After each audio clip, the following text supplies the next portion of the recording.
présentation.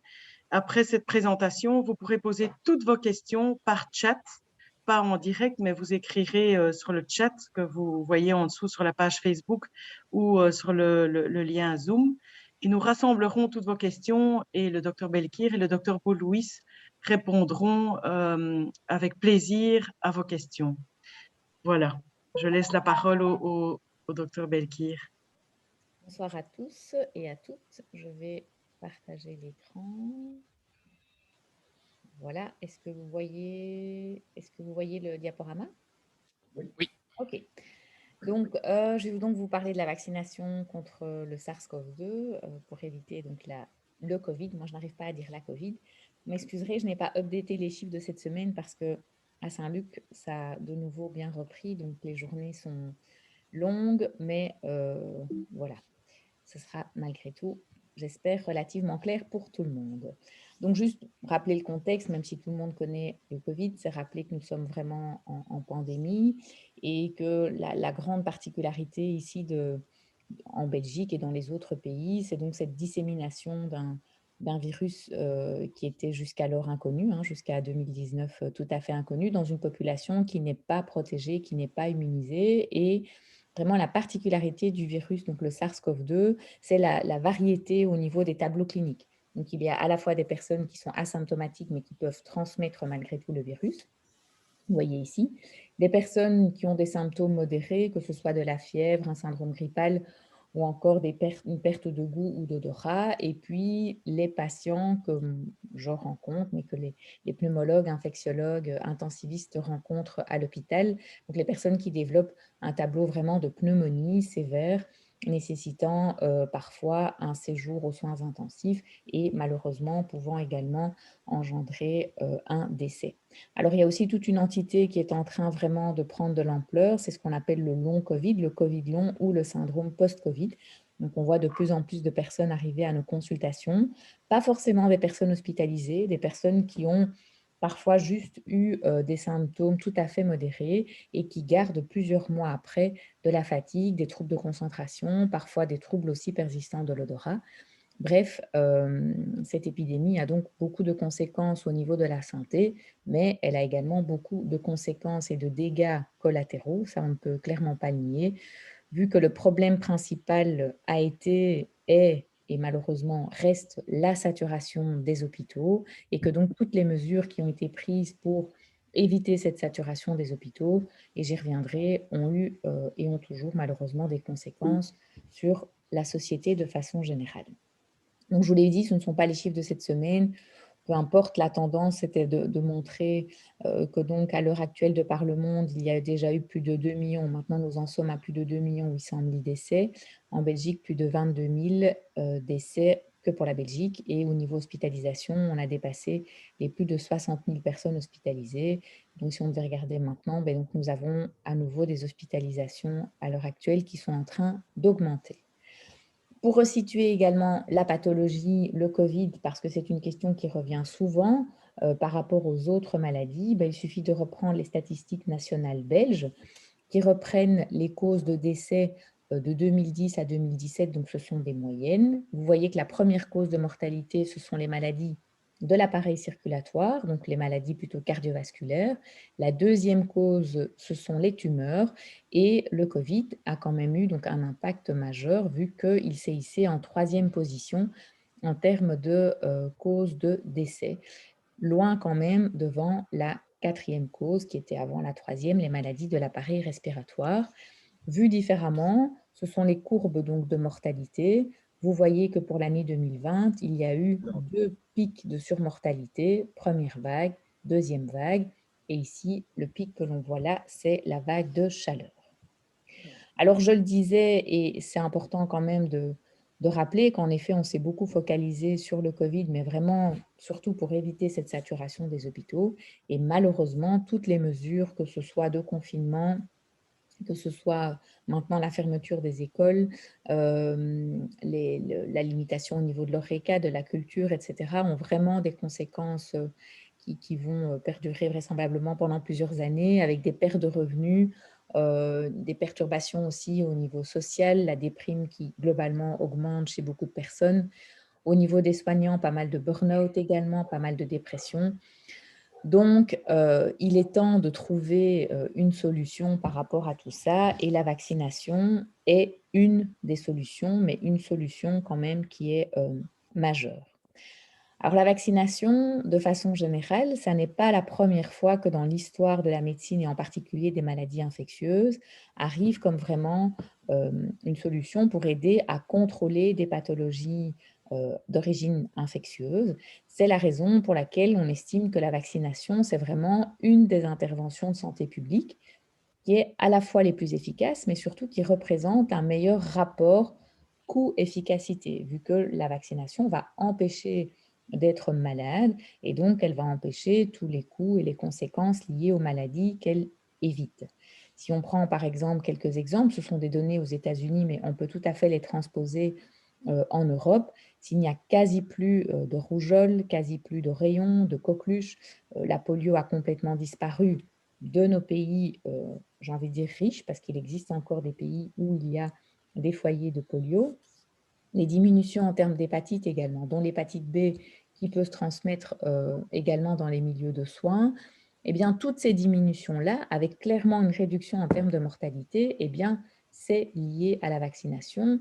Et donc, on estime que chaque année, la vaccination, et ça c'est hors Covid, permet d'éviter 2 à 3 millions de décès. Donc, ça n'est pas négligeable. Et il y a environ 200 à 300 millions de doses qui sont administrées chaque année, dont une bonne partie est pour des enfants. Et malheureusement, il y a encore des enfants qui décèdent de maladies, par exemple la rougeole, donc de maladies évitables, parce qu'ils n'ont pas accès à la vaccination. Donc, moi, j'aime bien rappeler que la vaccination, c'est quand même quelque chose à la fois d'important, mais que c'est une chance que nous puissions en bénéficier dans nos pays. Après cette petite intro, un focus sur maintenant la vaccination contre le Covid. Alors, c'est quoi le vaccin Covid? Si on reprend le virus qui est ici, le SARS-CoV-2, vous voyez qu'en son centre, il y a son matériel génétique, donc ce qui va contenir l'information qui va permettre au virus à la fois d'attaquer, si vous voulez, nos cellules et de se multiplier. Et ce matériel génétique est protégé par une membrane qui est recouverte d'une couronne de protéines. Le nom coronavirus vient vraiment de cette couronne de protéine S. Cette fameuse protéine S, c'est vraiment la clé euh, parce qu'elle va aller s'ancrer sur des récepteurs qui sont sur nos cellules, sur vraiment des serrures en fait qui se trouvent naturellement sur nos cellules, et c'est ce qui va permettre au virus de rentrer dans nos cellules et donc d'attaquer les cellules en particulier respiratoires et de provoquer chez un certain nombre de patients les pneumonies. Donc la vaccination, elle va avoir pour but de présenter cette fameuse protéine S à notre système immunitaire, de telle sorte que nos soldats, qui sont nos globules blancs, puissent se préparer et puissent attaquer cette protéine S en fabriquant déjà des anticorps. Et donc le jour où notre système immunitaire, donc nos soldats, nos lymphocytes, nos globules blancs, voient et rencontrent le virus, eh bien, ils le reconnaîtront d'emblée, ils seront prêts, ils auront déjà les anticorps, et donc ils seront prêts à nous défendre. Et donc, si on devait résumer, ce serait cette dia. La vaccination, de façon générale, c'est donner de l'avance à notre immunité. Donc, ce n'est pas le vaccin qui va, en tant que tel, nous armer contre le virus, mais il va permettre à notre corps, à notre organisme, de s'armer et de se défendre contre, ici, le SARS-CoV-2. Alors, un sujet qui revient souvent, qui interpelle, qui pose question, c'est mais comment se fait-il qu'on ait eu les vaccins aussi vite? On a eu les vaccins aussi vite parce qu'il y a réellement eu une course effrénée aux vaccins.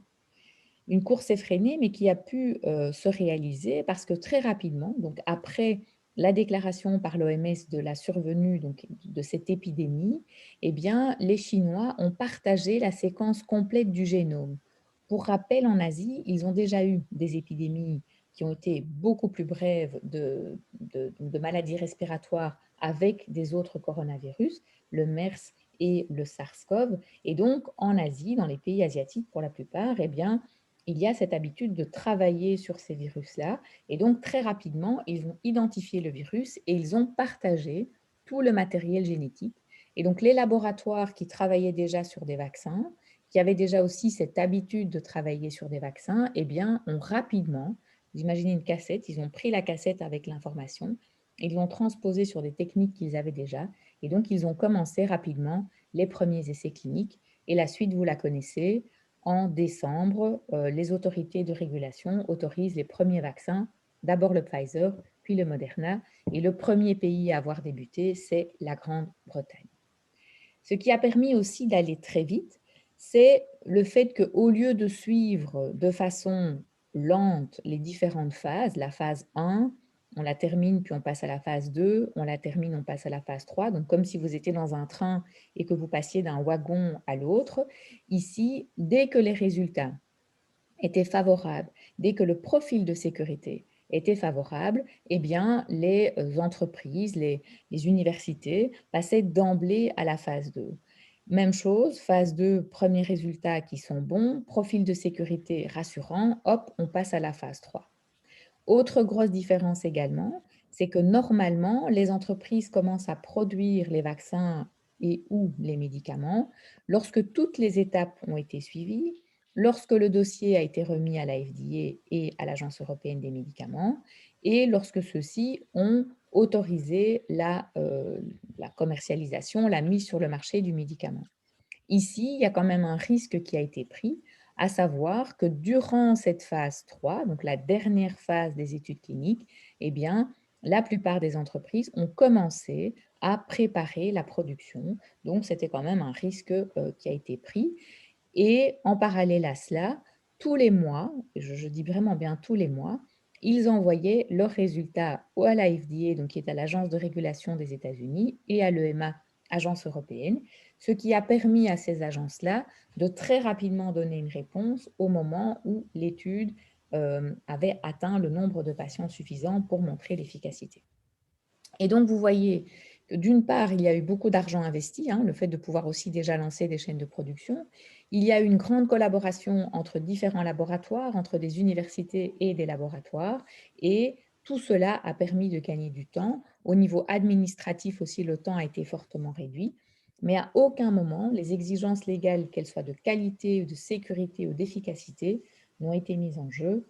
Pour rappel, il y a plus d'une centaine de vaccins, d'études en tout cas de vaccins qui se sont lancés. À l'heure actuelle, on est bien loin des 100 vaccins autorisés et certains ont arrêté, comme par exemple Sanofi ou l'Institut Pasteur, parce que les résultats de leur phase 2-3 n'étaient pas suffisamment efficaces. Donc, où nous en étions la semaine passée, vous voyez surtout, ce qui est intéressant, c'est de voir qu'il y a maintenant plus de 200 millions de doses déjà de vaccins qui ont été administrées dans le monde et que le pays qui arrive en tête par rapport au pourcentage de population qui est complètement vaccinée, eh bien, c'est Israël, suivi par un des pays des Émirats, ensuite les États-Unis. La Belgique est clairement ici plus bas, mais par rapport aux autres pays européens, elle est dans la moyenne. Par contre, la Grande-Bretagne a déjà vacciné plus de 40% de sa population avec une dose, donc pas encore avec les 2 doses. Voilà, maintenant, on va attaquer les explications plus spécifiques sur les vaccins que nous avons, à la fois les vaccins ARN et le vaccin à vecteur viral. Alors, les vaccins qui sont actuellement en Belgique, c'est le Pfizer et le Moderna et l'AstraZeneca. On va commencer par le Pfizer et le Moderna. Et donc, c'est important de donner quelques mots d'explication sur les vaccins dits à ARN messager. Alors, l'ARN messager, c'est quoi? Il faut d'abord, pour bien comprendre cela, se situer dans une de nos cellules. Ici, schématiquement parlant, on va prendre une de nos cellules, donc une cellule humaine.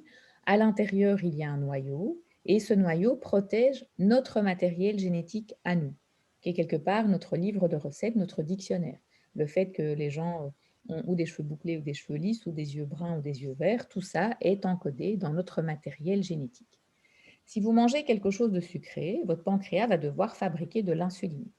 Cette insuline-là, pour qu'elle soit fabriquée, il faut qu'il y ait un mode d'emploi pour que les usines dans nos cellules, qu'on appelle les ribosomes, la fabriquent.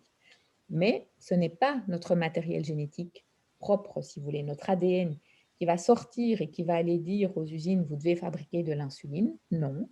Quand il faut fabriquer une protéine, on fait une photocopie de cet ADN, donc de ce génome. Et cette photocopie s'appelle l'ARN messager. Lorsque l'ARN messager est fabriqué, il sort du noyau, il ne peut plus rentrer dans le noyau et c'est l'ARN messager qui va aller indiquer le mode d'emploi aux entreprises. Enfin, les entreprises, c'est ce qu'on appelle les ribosomes, et donc aux usines, on va dire, qui fabriquent les protéines. L'ARN messager est quelque chose qui est fragile, donc il va rapidement être dégradé parce qu'on a dans nos cellules ce qu'on appelle des ARN nucléases, donc des ARNases, pardon, qui vont aller détruire l'ARN messager. Et donc, lorsqu'il a fait le travail, cet ARN va être détruit. C'est d'ailleurs important parce que nous fabriquons sans cesse de l'ARN messager durant toutes nos journées, nos nuits. C'est vraiment ce qui permet à notre organisme de fabriquer différentes protéines. Et donc, j'insiste, l'ARN, lorsqu'il sort du noyau, il ne peut pas rentrer à nouveau dans le noyau. Si on prend l'exemple du livre, vous ne savez pas refaire un livre original avec une photocopie. Et donc, le concept du vaccin ARN, c'est de prendre de l'ARN messager, mais qui va coder pour la protéine S, cette fameuse protéine S. Lorsqu'on injecte le vaccin, eh bien, l'ARN messager va reconnaître nos usines, nos ribosomes. Il va demander à nos usines de fabriquer la protéine S. La protéine S va sortir de la cellule et là, tout le système immunitaire va se mettre en branle, va commencer à travailler parce qu'il va se rendre compte qu'il y a un corps étranger. Donc, je le disais, l'ARN se désintègre. Beaucoup disent que c'est une technique nouvelle. Ça n'est pas vrai, en fait. Ça fait depuis des dizaines d'années qu'il y a des travaux sur l'ARN messager, sur les vaccins à ARN messager. Il y a déjà eu des vaccins, dont le vaccin contre la rage, mais qui, faute de moyens, faute d'investissement, n'ont pas été commercialisés et qui sont toujours dans différentes phases d'études. Il y a eu également avec l'influenza, le Zika, et il y a même des vaccins ARN messager dans des thérapies anticancéreuses. Donc, c'est vraiment une technique qui permet de rapidement fabriquer des vaccins. Le gros inconvénient, c'est que c'est instable. Donc, ces vaccins doivent être congelés parce que justement, la molécule est instable. Mais sinon, c'est très pur. En fait, en gros, vous avez l'ARN et vous avez les molécules de graisse, de lipides qui vont permettre de transporter cet ARN. Il n'y a pas d'adjuvant, il n'y a pas de protéines ou autres additionnelles. C'est quelque chose qui est assez pur et qui permet de reproduire une réaction immunitaire quasi naturelle. Et donc, les deux vaccins que nous avons en Belgique, le Pfizer, enfin dans le monde de façon générale, le Pfizer et le Moderna, et les chiffres parlent d'eux-mêmes. Donc, il y a 95% d'efficacité pour le Pfizer et 94% pour le Moderna. Ça veut dire quoi? Ça veut dire que parmi les 40 000 participants de plus de 16 ans, eh bien, vous aviez 95% de chances en moins de développer le Covid si vous étiez vacciné par rapport à une personne qui n'était pas vaccinée. Les effets secondaires, c'est la plupart des douleurs au niveau du site d'injection. Les effets secondaires sont plus fréquents chez les personnes plus jeunes, donc les plus de 55 ans ont moins d'effets secondaires. Ils sont en général légers à modérés et fréquemment, à la deuxième dose, on le sent entre guillemets un peu plus, mais ils se résolvent rapidement avec des antidouleurs, parfois des anti-inflammatoires, mais c'est surtout avec des antidouleurs. Le vaccin Moderna, donc autre firme, même concept et de façon plutôt rassurante, une efficacité similaire. Donc ça montre que la technique en tant que telle est très efficace. Cette fois-ci, c'est sur 30 000 participants, avec aussi des patients qui ont des comorbidités. Le chiffre 40 000 et 30 000 sont importants. Pourquoi? Parce que d'habitude, dans les études de vaccination, on est plutôt aux alentours de 3 4 000. Il y a pour le vaccin pneumocoque, on était à plus de 10 000. Mais donc, c'était vraiment des études de grosse ampleur avec un nombre très important de participants. Et vous verrez que les données que nous avons maintenant en vie réelle eh bien, rejoignent ces chiffres-là. Pour le vaccin Moderna, effets secondaires similaires, des douleurs aussi d'injection, parfois de la fièvre, des maux de tête et chez un certain nombre de personnes, des éruptions cutanées un peu plus étendues sur le site d'injection qui, pour certains, disparaissaient, ne se sont pas reproduits après la deuxième dose, pour d'autres qui se sont quand même reproduits, mais au final, tout était bénin et la résolution était relativement rapide. Alors, combien de temps après la vaccination est-on efficace? Donc, les anticorps commencent à être produits 10 à 12 jours après la première dose, mais l'efficacité est vraiment atteinte à partir de 2 semaines après la deuxième dose. Donc, attention, ça n'est pas parce que vous avez eu une dose de vaccin que ça y est, vous êtes protégé. Il faut attendre d'avoir le schéma complet. On a beaucoup parlé des réactions allergiques, surtout parce que ils ont été, allez, quand la vaccination a commencé le 8 décembre en Grande-Bretagne, je crois que ça a fait les gros titres, de réactions, anaphylactiques et assez rapidement, on a compris, entre guillemets, «ce qu'il se passait». Donc il y a un des composés, dans les vaccins qu'on appelle le PEG qui, a provoqué en effet des réactions allergiques. Il faut savoir que c'est tout à fait rare. On estime à plus ou moins 11 cas pour 1 million de doses avec Pfizer et deux cas et demi pour 1 million de doses avec Moderna. C'est quelque chose qui est tout à fait traitable. Il n'y a pas de séquelles. On sait comment prendre en charge une réaction anaphylactique. Et donc, il y a une procédure, à savoir que la surveillance classique, elle est de 15 minutes. Et pour les personnes qui ont un antécédent de réaction allergique, sévère, je dis bien sévère, pas juste une éruption cutanée, pas se gratter parce qu'on a eu un médicament. Il faut vraiment avoir fait ce qu'on appelle par exemple un œdème de Coinck, hein, donc c'est quand on a vraiment un gonflement au niveau de la langue avec des difficultés respiratoires. Là, il y a une surveillance de 30 minutes et évidemment, si vous avez connaissance que vous êtes allergique à un des composés du vaccin, dont celui-ci, qui est le PEG, eh bien là, c'est une contre-indication à ce type de vaccin. On arrive maintenant au vaccin pardon, à vecteur viral. Ça, c'est l'AstraZeneca et le Janssen, mais je vais parler de l'AstraZeneca. Et avant de parler de l'AstraZeneca, expliquer un peu le concept. Le concept du vaccin à vecteur viral, c'est de prendre un virus, entre guillemets, je mets des guillemets, un bête virus. Ici, c'est un adénovirus qui donne le rhume chez le chimpanzé. Et on va aller l'amputer d'une partie de son matériel génétique de un pour qu'il ne puisse plus se reproduire. Donc, quand il va être injecté, il ne va pas pouvoir se multiplier. Et surtout, on va aller mettre le gène de la fameuse protéine S. Donc, il faut imaginer un vaccin à vecteur viral comme un cheval de Troie, c'est-à-dire qu'on va fausser l'ennemi. On amène un virus qui paraît banal et en fait, ce virus va obliger nos cellules à fabriquer cette fameuse protéine S. Donc, c'est vraiment un cheval de Troie.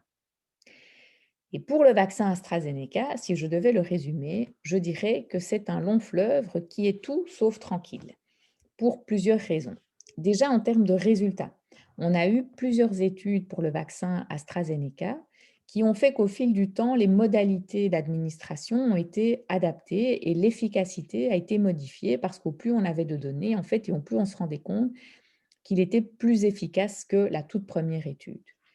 La toute première étude qui est sortie, c'est celle-ci, avec 11 000 participants, des personnes qui venaient principalement de Grande-Bretagne et du Brésil, où une partie des personnes donc, avaient reçu une injection, d'autres deux, et une partie des personnes avaient reçu une demi-dose d'injection, puis une dose complète. Donc, vous voyez, c'était déjà très compliqué pour s'y retrouver.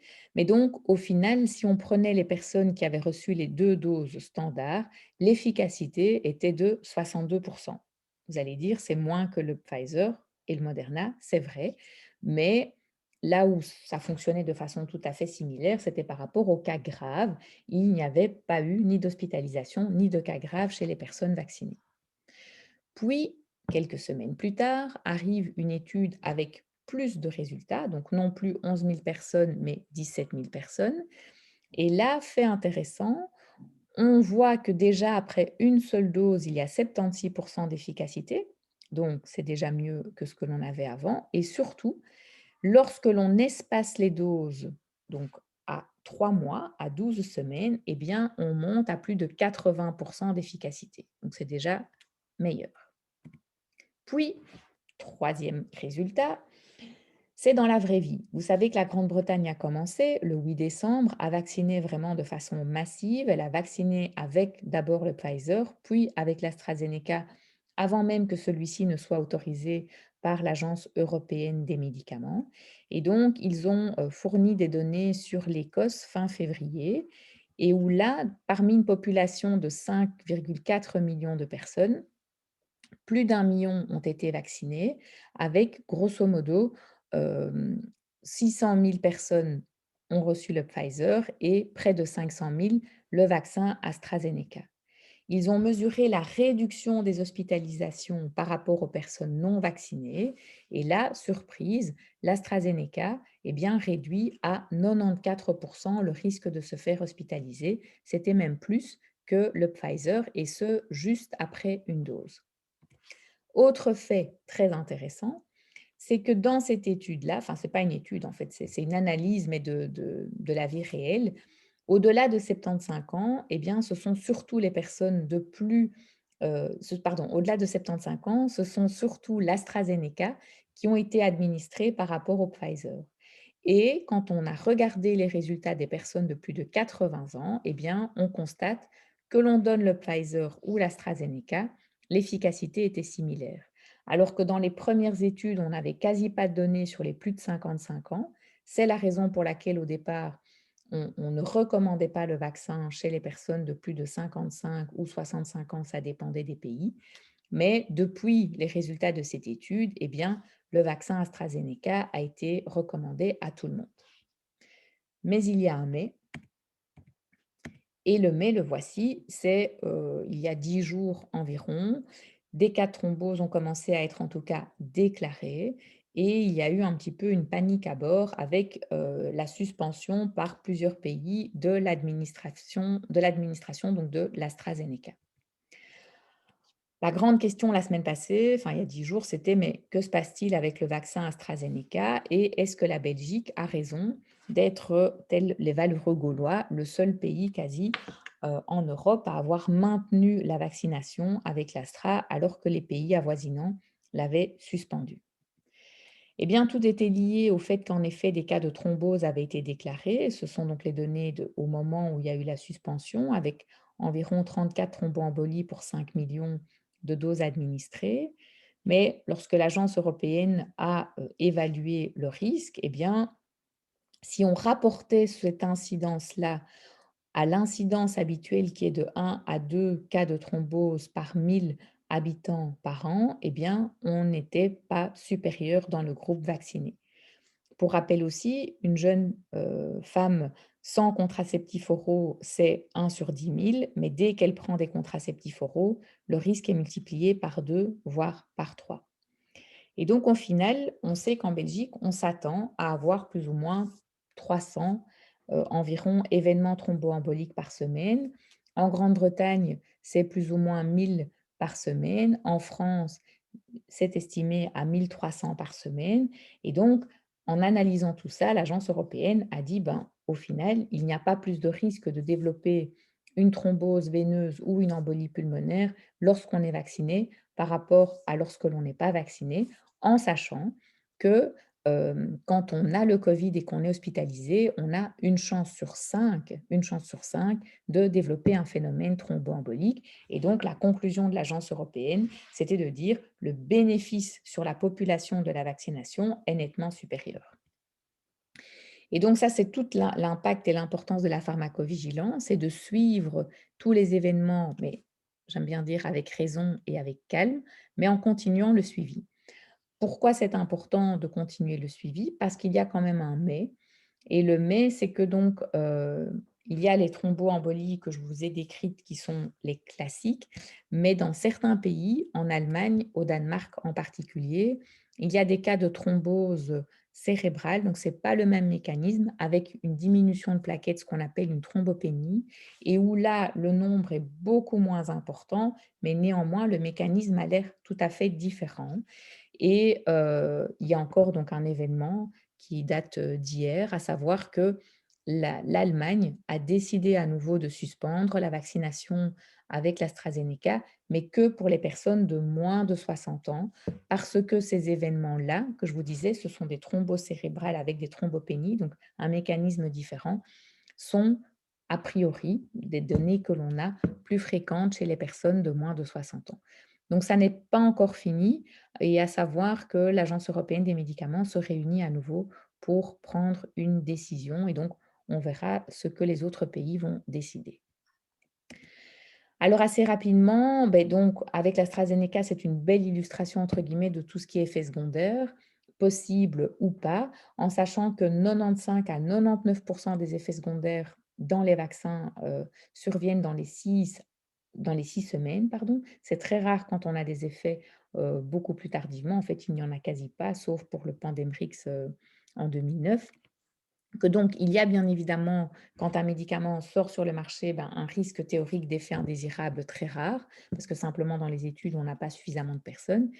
Mais ici, il y a, donc on est à plusieurs centaines de millions de doses administrées. Il y a vraiment un renforcement du suivi dans tous les pays, ce qui permet très rapidement, s'il y a une alerte, de la suivre et de prendre des décisions par rapport à cela.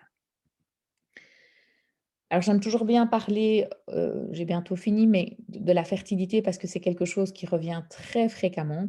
C'est une des questions les plus posées, quand on a fait les séminaires, également à l'hôpital. Donc il y a des rumeurs comme quoi, parce que la syncytine, qui est une protéine impliquée dans le placenta, a quelques séquences qui ressemblent aux anticorps, à la protéine S, eh bien certains ont dit: «Ah ben voilà, si on se fait vacciner, on va développer les anticorps anti-SARS vont aller sur la syncytine. De un, ça n'a jamais été démontré sur des études animales, premièrement. Deuxièmement, il y a eu des personnes enceintes dans les études de vaccins, ça n'était pas prévu, mais il y a eu des grossesses. Et après le Covid lui-même, il y a également eu des grossesses et donc il n'y a aucune évidence d'infertilité. C'est vraiment des rumeurs sans aucune preuve. Une autre question qui revient souvent, c'est combien de temps dure la protection vaccinale? Eh bien ça, le temps nous le dira. Mais ce que l'on sait, c'est que l'immunité naturelle, c'est au moins 8 mois, ça c'est prouvé. Donc les données arrivent avec le temps et donc on estime qu'avec 2 doses de vaccin, l'immunité devrait être d'au moins 8 mois, si pas 1 an. Certains immunologues s'avancent à 2 ans, je ne m'avancerai pas jusque-là, mais en tout cas 8 mois à 1 an, ça a priori, c'est sûr. L'autre grande question, c'est peut-on être contagieux quand on est vacciné? Donc, le concept de la vaccination, c'est cette fameuse immunité de groupe. Si vous prenez des gens immunisés naturellement et que vous rajoutez à ça des gens qui sont immunisés par la vaccination, eh bien, le virus, il va avoir de plus en plus de mal à circuler d'une personne à l'autre si les personnes sont déjà protégées. Ça, c'est le concept de l'immunité collective. C'est arriver à un seuil où le virus ne sait plus circuler. Un exemple très concret, la rougeole. On a pendant des années, nous n'avons plus eu de rougeole. Puis le taux de vaccination pour la rougeole a diminué à un moment donné parce que moins de gens se vaccinaient. Et donc, c'est en 2019, je pense, 2018, nous avons à nouveau eu des cas de rougeole. Pourquoi? Parce que s'il n'y a plus assez d'immunité collective, eh bien, le virus peut trouver le moyen à nouveau de circuler. Mais l'autre donnée qui est importante, c'est que maintenant, au fur et à mesure du temps, on commence à avoir des données vraiment sur le portage. Ça veut dire, quand on est vacciné, est-ce qu'on peut encore retrouver du virus au niveau des voies respiratoires supérieures et donc le transmettre? L'étude de Moderna avait donné quelques données préliminaires. Ils ont fait des frottis systématiques chez des personnes. Donc, les frottis, c'est les choses désagréables, hein, où on va dans le nez et on remonte assez loin dans le nasopharynx. Et là, il y avait clairement moins de frottis positifs, donc même chez des asymptomatiques, chez les personnes qui avaient reçu le vaccin par rapport aux personnes qui avaient reçu le placebo. Puis, on a eu les données de Pfizer en Israël, donc des données de la vie réelle, où là, 7 jours après la deuxième dose, il y avait une réduction déjà de 90%. Donc là, je dis bien vraiment de portage asymptomatique. Et enfin, il y a 2 jours, les Américains ont sorti des données, donc sur des 3 950 sujets, en fait, des personnes qui travaillent, donc dans des institutions de soins, dont 2 tiers environ ont reçu les 2 doses de vaccin et donc ils ont pu comparer. Ils ont fait aussi un suivi avec des PCR de façon systématique et donc on constate qu'il y a 90% d'efficacité, donc de réduction d'avoir éventuellement une PCR positive lorsque l'on a reçu les 2 doses de vaccin et si on fait donc un frottis 14 jours après la deuxième dose. Donc, ça n'est pas une efficacité à 100%, j'insiste, mais ça montre que la vaccination non seulement va avoir un rôle en termes d'immunité donc collective, mais qu'elle permet aussi d'avoir moins de chances de pouvoir transmettre et d'être porteur asymptomatique du virus. Les variants, très rapidement, c'est un problème, en tout cas, qui nous inquiète quand même. On a maintenant le variant britannique qui est devenu prédominant et qui clairement a un pouvoir de contagiosité plus important et qui donne des tableaux un peu plus sévères également, ce que nous sommes en train maintenant de constater aussi en Belgique. Le variant sud-africain qui lui est beaucoup plus embêtant parce qu'il arrive plus facilement à échapper à notre immunité, et le variant brésilien qui suit un petit peu cette même lignée, mais heureusement ils sont beaucoup moins prédominants. Donc, les vaccins ARN et le vaccin Astra fonctionnent sur le variant britannique, donc ça, je n'y reviens pas. Par contre, ce qui nous pose plus de problèmes, c'est le variant sud-africain. Les vaccins ARN messagers restent efficaces, mais un petit peu moins efficaces. Le vaccin AstraZeneca, par contre, ne l'est pas contre le variant sud-africain. D'ailleurs, l'étude en Afrique du Sud a dû être interrompue. Et pour les vaccins Janssen et Novavax, que nous n'avons pas encore, le Janssen va arriver, l'efficacité est moins bonne, mais elle est malgré tout conservée, donc il faut quand même suivre de près ces variants. Et pour terminer, j'essaie toujours de terminer sur une note positive. On va essayer donc de terminer sur une note positive. Eh bien, ce sont les données qui ont été publiées, donc peer-reviewées, donc revues par les pairs qui proviennent donc d'Israël, où sur 5 ans, près de 600 000 personnes qui ont été vaccinées, ils les ont matchés, donc comparés avec des personnes qui n'ont pas été vaccinées. Et donc, les chiffres parlent d'eux-mêmes. Il faut regarder les chiffres qui sont en rouge. Ce sont les résultats d'efficacité après la deuxième dose et plus de 7 jours après la deuxième dose. Vous voyez qu'il y a une diminution de plus de 90% des infections donc, documentées. Il y a une diminution de plus de 92% pour les infections qui sont sévères et il y a une diminution de plus de 70% pour les décès et une diminution de quasi 90% pour les hospitalisations. Donc, la vaccination fonctionne, elle a un impact sur le risque de développer des formes sévères, elle a un impact sur l'hospitalisation. Et par exemple, nous à Saint-Luc, c'est la 6e, si je ne me trompe pas, semaine où nous n'avons pas de personnes hospitalisées provenant de maisons de repos. Il n'y a pas de personnes vaccinées, doublement vaccinées, donc correctement vaccinées, qui est hospitalisée. Alors, je ne dis pas qu'il n'y en aura pas du tout, mais en tout cas, là maintenant, il n'y en a pas. Et le fait qu'on soit depuis si longtemps sans aucune personne provenant de maison de repos, eh bien ça, c'est tout à fait nouveau parce que depuis plus d'un an, nous avions quasi de façon hebdomadaire des personnes atteintes de Covid en provenance de maisons de repos. Donc, le message, c'est que ça marche et donc que la vaccination va pouvoir nous aider. Voilà.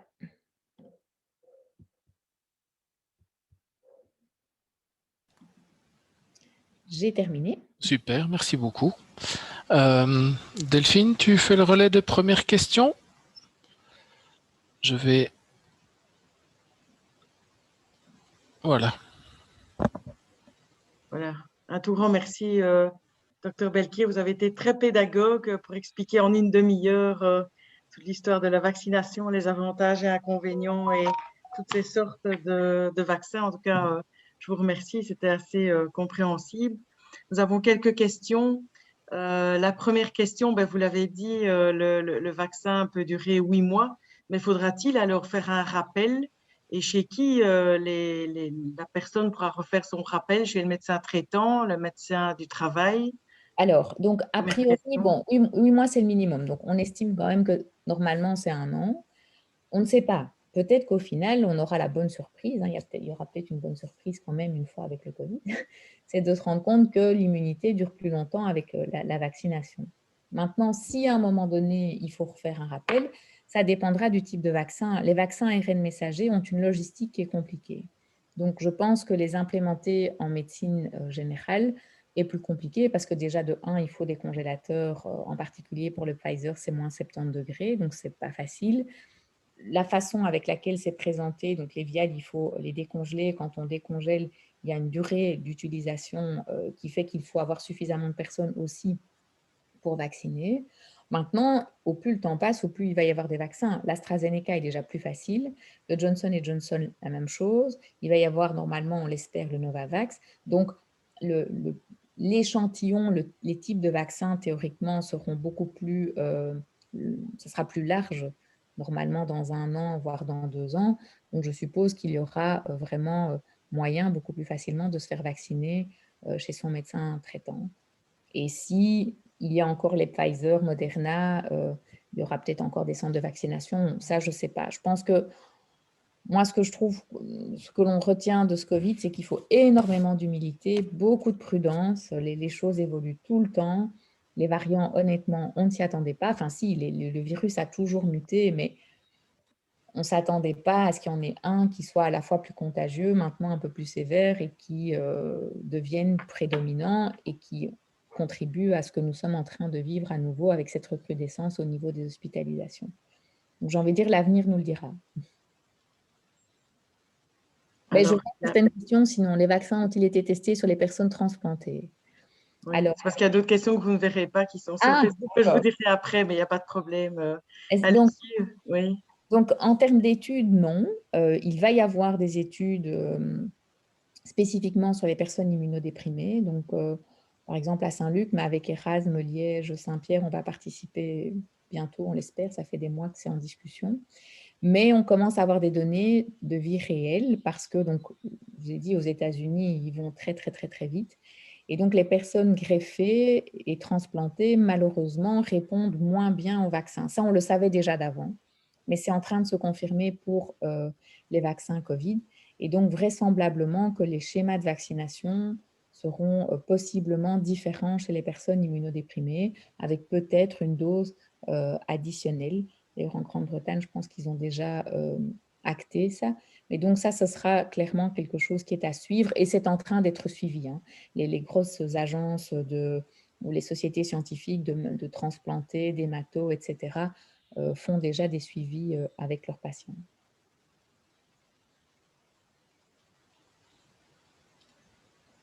Donc, je peux vous écouter. Oui. Il y a une question sur Facebook parce que je prends aussi par les priorités.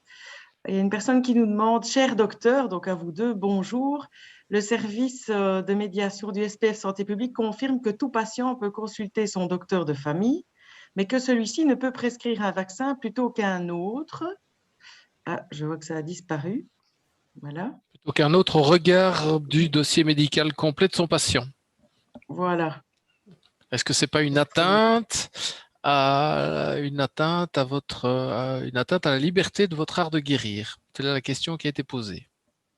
Voilà. Je ne sais pas, vous voulez répondre? On voulait. Je vais peut-être répondre à ça. Je dirais d'un point de vue médecine générale, actuellement, nous ne sommes pas dans la course puisque les vaccins se font dans des centres de vaccination. Donc, le choix du type de vaccin ne dépend pas de nous. Par rapport à ma liberté de guérir, je pense, comme Madame Belkir, qu'en fait, l'essentiel est de vacciner puisqu'on a quasi la même efficacité avec les 2 vaccins. Donc, entre l'un et l'autre, je dirais qu'à ma connaissance, il y a 26 personnes qui décèdent chaque jour du Covid et il n'y en a pas qui décèdent de vaccin. Donc, l'urgence, c'est de vacciner. Donc, peu importe lequel pour moi, et dans le centre de vaccination, on attend bien sûr, en tant que médecin généraliste, la capacité de vacciner, même avec des vaccins comme Johnson & Johnson, ce qui rendrait la vitesse de vaccination beaucoup plus rapide par définition. C'est tout. Et en sachant aussi, pour compléter, que donc, les hôpitaux ont la possibilité maintenant de vacciner certains patients et que donc, pour certains hôpitaux qui ont éventuellement les 2 types de vaccins, voilà, parfois les médecins peuvent, mais vraiment éventuellement choisir. Mais pour l'instant, la seule contre-indication, en tout cas en Belgique et dans la plupart des pays européens, c'est s'il y a une allergie. S'il y a vraiment une allergie avérée, prouvée à un des composés du vaccin, alors il faut choisir l'autre. Et je vous dis, en Allemagne, maintenant, ils suspendent la vaccination par Astra chez les moins de 60 ans, en particulier chez les femmes. Ça, c'est quelque chose qui est nouveau. Peut-être que ça va impacter effectivement aussi la suite au niveau européen, mais pour l'instant, ça n'est pas encore le cas. Et le bénéfice, de façon générale, de la vaccination reste clairement supérieur aux quelques effets ici qui ont été décrits. Alors, on a pas mal de questions sur, tiens, est-ce que ces 3 vaccins sont-ils efficaces par rapport à ces 3 variants? Qu'est-ce qu'on fait avec les enfants? Est-ce qu'on va les vacciner aussi? Et donc, de nouveau, il faut vraiment ne pas vouloir aller plus vite que le temps. Les enfants, on a très peu de données. On commence à avoir des données avec le vaccin Pfizer. Donc, dans les premières études, il n'y avait pas d'enfants. C'était 18 ans pour l'un, 16 ans pour les autres. Donc, il n'était pas question de vacciner les enfants, en sachant aussi que le but premier de la vaccination, il y a l'immunité, mais il y a surtout le fait de réduire le risque d'avoir une forme grave et de réduire les hospitalisations, parce qu'il n'y a rien à faire. Toutes les mesures jusqu'à présent qui ont été prises dans tous les pays, c'est pour limiter le nombre d'hospices. Parce que quand on se retrouve avec un afflux de patients avec la même pathologie, dans des systèmes où voilà, le nombre de lits est limité, la seule soupape que l'on peut avoir, c'est ça, c'est de diminuer vraiment le nombre de ces personnes qui arrivent en détresse respiratoire. Donc le but de la vaccination au début, c'était ça, c'était de protéger. Or, les enfants, vous le savez, font des formes qui sont pour la plupart du temps ou asymptomatiques ou tout à fait bénignes. Donc, il n'est pas à l'heure actuelle prévu de vacciner les enfants. Certaines études, je vous dis, sont en cours. Donc, peut-être que l'année prochaine, on dira, mais alors, le but sera différent. C'est, on essaye, oui, de vacciner le plus possible de monde pour diminuer les éventuels réservoirs, la transmission du virus. Mais donc, ça n'est pas du tout encore à l'ordre du jour. Et par rapport aux variants, je vois qu'il y a beaucoup d'inquiétudes. Est-ce que finalement, ces 3 vaccins qui sont là, pour l'instant… Par rapport aux donc les variants prédominants, ça reste le variant maintenant britannique, où là, les vaccins sont bons. Le variant sud-africain, et on a moins d'infos sur le variant brésilien, mais c'est moins… Voilà, les vaccins, en tout cas, de type Astra, est moins efficace, ça c'est vrai. Mais pour l'instant, ça n'est pas ce variant-là qui circule. En sachant aussi que pour les vaccins ARN messagers, par exemple, Moderna a déjà produit maintenant un vaccin en modifiant cette fameuse séquence d'ARN qui reproduit la protéine S également du variant sud-africain. Donc ça, c'est vrai. L'avantage des vaccins ARN messagers, c'est qu'ils pourront très rapidement modifier. Il faut vraiment imaginer comme une cassette qu'on enlève et on met une autre cassette. Et donc, il se peut que si dans 1 an ou dans 1 an et demi, eh bien, on doit refaire un rappel, eh bien, que ce soit avec un vaccin qui couvrira ces variants. Oui, alors il y a aussi pour le Johnson, enfin, on va dire toutes les sortes de vaccins. Il y a vraiment une inquiétude par rapport à ces variants. Enfin, le Johnson va-t-il… Mais donc oui, pour l'instant, les données, donc il n'y a que l'Astra qui est décevant par rapport au variant sud-africain. Le Johnson est un peu moins efficace, mais il est quand même efficace. Mais j'insiste, pour l'instant, le variant sud-africain, il est minoritaire, il est vraiment en minorité. Donc, si on arrive à vacciner, on sélectionne des variants quand la circulation du virus circule de façon très importante. Donc, s'il y a un moment de… Donc, c'est pour ça qu'on parle d'une course contre la montre. Si on vaccine beaucoup de gens, à un moment donné, la circulation du virus de façon générale va diminuer. La preuve en est, c'est que, je vous disais, en Israël, c'est des chiffres à valeur de vie réelle, et il y a une efficacité, et même chose en Grande-Bretagne. Hein. Leurs hospitalisations ont également diminué grâce aussi à la vaccination. Donc, pour l'instant, oui, l'objectif, c'est de vacciner le plus vite possible le maximum de personnes. Alors, c'est vrai qu'il y a beaucoup de questions parce qu'il y a beaucoup d'inquiétudes où les gens attendent leur… vous m'entendez? Oui. Ou quand est-ce qu'ils vont avoir leur convocation? Je me retourne vers le docteur Paul Louis parce que c'est vrai que c'est souvent les médecins généralistes qui sont sollicités ces temps-ci. Hein, je suis mariée, ma femme a eu sa convocation, moi je ne l'ai pas encore et j'attends. Et comment ça se passe? Est-ce que le médecin ne peut pas me donner un petit filon pour que je sois vaccinée demain? Comment ça se passe pour aller vite au PAM Expo me faire vacciner? Je vous résume les quelques questions. C'est vrai que c'est des questions qu'on a toute la journée, effectivement. Je pense qu'en fait, les personnes sont appelées. Je ne suis pas dans le secret des dieux au niveau de la convocation. Je pense que le facteur âge, si je me trompe, Madame Belkir, dites le contraire, mais c'est en fonction de l'âge.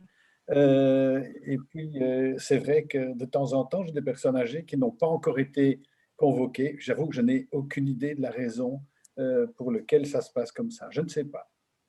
Non, alors à Bruxelles, j'ai vu qu'ils avaient mis en place maintenant un numéro de téléphone où on pouvait appeler, donc les personnes de plus de 69 ans, je pense, peuvent appeler. Elles n'ont pas reçu leur convocation. Je n'ai pas vu ça au niveau de la région wallonne. Maintenant, pour les personnes qui sont inquiètes, je pense qu'il y a toujours moyen d'écrire à la VIC en précisant la situation pour voir. Parce que voilà, au niveau informatique, je sais qu'il y a eu pas mal de bugs. Donc. On peut peut-être ajouter qu'on va rentrer dans quelques jours dans une autre phase de vaccination, le 14 avril, où là, les médecins généralistes pourront inclure des patients à risque dans la catégorie 45-65 ans. Donc, ça, les choses ont un peu changé en termes de participation du corps médical, je dirais de première ligne, de médecins généralistes. Jusqu'à présent, la vaccination se faisait en fonction de l'âge. Ce sera encore le cas, on va appeler dans la deuxième vague pour faire simple, donc 45-65 ans, mais en tenant compte de facteurs de comorbidité. Et donc, les médecins signaleront ces patients avec une comorbidité, mais en respectant le secret médical, ce qui était en fait quelque chose d'assez, pointu. Beaucoup de médecins ne voulaient pas, dont je faisais partie, envoyer tout le dossier comme ça. On trouvait que c'était pas respecter le secret médical, mais dire que quelqu'un est plus fragile, ça, on pourra le faire sans problème. Alors, encore une question pour les femmes enceintes, docteur Belkir. On a parlé de la fertilité, Oui. mais les femmes enceintes, est-ce qu'on peut ou pas se faire vacciner ou... Ça aussi, ce n'est pas un long fleuve tranquille. Alors, les femmes enceintes. Donc, tout au début, les États-Unis, de façon assez surprenante, parce que vous savez qu'ils sont très procéduriers, comme il y avait quand même déjà eu, avec les vagues précédentes, des cas de grossesse, d'accouchement prématuré, de Covid sévère chez les femmes enceintes, eh bien, ils ont tout de suite dit il faut vacciner les femmes enceintes. La France était très réfractaire, donc les premières recommandations françaises, c'était de dire on n'a pas assez de recul, donc on ne vaccine pas. Et la Belgique, c'était un peu un compromis à la belge. C'était de dire, s'il y a une femme enceinte qui a des facteurs de risque ou en tout cas qui travaille, par exemple, parmi les soignants, comme le type de vaccin, parce qu'au début, c'était l'ARN messager, il n'y a pas de raison, ce n'est pas un vaccin vivant, donc il n'y a pas de contre-indication, eh bien, on peut vacciner si on a discuté avec la femme enceinte. Puis, la Task Force Vaccination a vraiment à un moment donné recommandé pour toutes les femmes enceintes. Et en France, ils ont fait marche arrière ou plutôt marche avant, c'est-à-dire que maintenant, ils recommandent aussi la vaccination dès qu'il y a un facteur de risque. Donc clairement, si on devait le dire différemment, il n'y a pas de contre-indication à se faire vacciner. On commence clairement aussi à avoir des données qui proviennent des États-Unis sur plusieurs milliers de femmes enceintes qui ont été vaccinées et où ça se passe bien. Mais je crois que ce qui est important, c'est d'en discuter avec son obstétricien, son gynécologue. Nous avons eu, pas mal de membres du personnel, en tout cas quelques membres, pas mal, j'exagère, quelques membres du personnel à Saint-Luc enceintes qui se sont fait vacciner, que ce soit à Saint-Luc ou même dans d'autres hôpitaux. Et voilà, s'il y a un facteur de risque, en tout cas, il vaut vraiment mieux se faire vacciner parce qu'on a parfois des personnes enceintes, on en a 2 à l'heure actuelle avec des Covid quand même assez sévères. Pour l'allaitement, clairement aucun risque parce que là, ça ne passe pas du tout. Par contre, les anticorps que la femme va produire vont pouvoir passer au niveau du lait. Est-ce qu'on peut ajouter Oui, vas-y. Que les femmes enceintes sont plus fragiles par rapport à la maladie Covid? Oui, donc il y a vraiment, surtout au 2e et 3e trimestre, hein, donc il y a parfois des naissances prématurées et des formes quand même parfois sévères de Covid. Donc, c'est la raison pour laquelle les États-Unis ont vraiment d'emblée dit que le risque de la vaccination était nettement inférieur au risque de développer un Covid quand on est enceinte. Et donc, c'est pour ça qu'ils ont rapidement recommandé la vaccination. Alors, il y a encore une question. Vous avez parlé des effets secondaires pour la deuxième dose après l'AstraZeneca. Il y a aussi les questions par rapport à la deuxième dose de Pfizer, parce qu'on a beaucoup de personnes ici qui ont été vaccinées au Pfizer. Oui, donc globalement, pour tous les vaccins, après la deuxième dose, on a un peu plus mal en général. Ce n'est pas tout le monde, mais c'est un peu plus mal ou un peu plus de fièvre. Pour l'Astra, par contre, on a eu un peu l'inverse. On a eu des gens dans la littérature en tout cas, qui disent, ou ceux qui se sont déjà fait vacciner, qu'ils ont mieux toléré la deuxième dose en sachant qu'elle se fait de façon un peu plus tardive. Par contre, il y a un autre point qu'on n'a pas abordé, c'est les gens qui ont déjà fait le Covid. Là, pour le coup, quand les personnes ont déjà fait le Covid, lorsqu'elles reçoivent leur première dose, souvent, la réaction est quand même un peu plus forte, ce qui amène certains à ne pas vouloir faire la deuxième dose. Et ça, petite précision, il y a des données également dans la littérature qui montrent que si on a déjà fait le Covid et qu'on fait une dose de vaccin, on a un taux suffisant d'anticorps et que donc c'est a priori pas nécessaire de faire 2 doses. Là, à nouveau, tout le monde fait un peu comme il veut chez lui. En Grande-Bretagne, en France, en Italie, ils ne recommandent qu'une dose si on a déjà fait le Covid. La Belgique, le Conseil supérieur de la santé a maintenu les 2 doses, mais je sais qu'ils vont encore discuter de ce sujet, donc ça va peut-être changer. Il y avait aussi une question, vous l'avez expliqué, hein, par rapport à des études scientifiques. Est-ce qu'on peut, finalement, quand on est vacciné, on peut aller au magasin maintenant sans masque, on ne se désinfecte plus les mains et on revit comme avant? Non, c'est encore trop tôt. Pourquoi? Parce que même si on réduit le risque de transmettre, on ne le réduit pas à 0. Donc voilà, ça va être difficile de savoir quelle est la personne qui ne va plus du tout avoir de portage du SARS-CoV-2 par rapport à la personne qui va encore en avoir. Donc c'est trop tôt parce qu'il n'y a pas encore suffisamment de personnes qui sont aussi vaccinées. Donc on pourra clairement lever tous les gestes barrières, en tout cas c'est ce qu'on espère toutes et tous, à partir du moment où il y aura suffisamment de personnes qui seront vaccinées. Donc là c'est trop tôt. Par contre, pour être tout à fait honnête, les Américains ont émis des recommandations, c'est les seuls à avoir fait, sur les personnes qui sont vaccinées entre elles. Et donc, dans les recommandations de la Société américaine de maladies infectieuses, ils autorisent des personnes vaccinées à se voir justement sans masque, sans forcément geste barrière, en partant du principe que si la personne a moins de risque de l'avoir et qu'en même temps, la personne d'en face a moins de risque aussi de développer une atteinte sévère si elle l'attrape malgré tout, que cette minimisation du risque cumulé fait qu'on peut se permettre d'être sans geste barrière. Mais c'est vraiment dans un contexte, comment vais-je dire, plus privé, entre personnes complètement vaccinées. Si vous allez dans un magasin, vous ne savez pas si la personne en face de vous est vaccinée ou pas.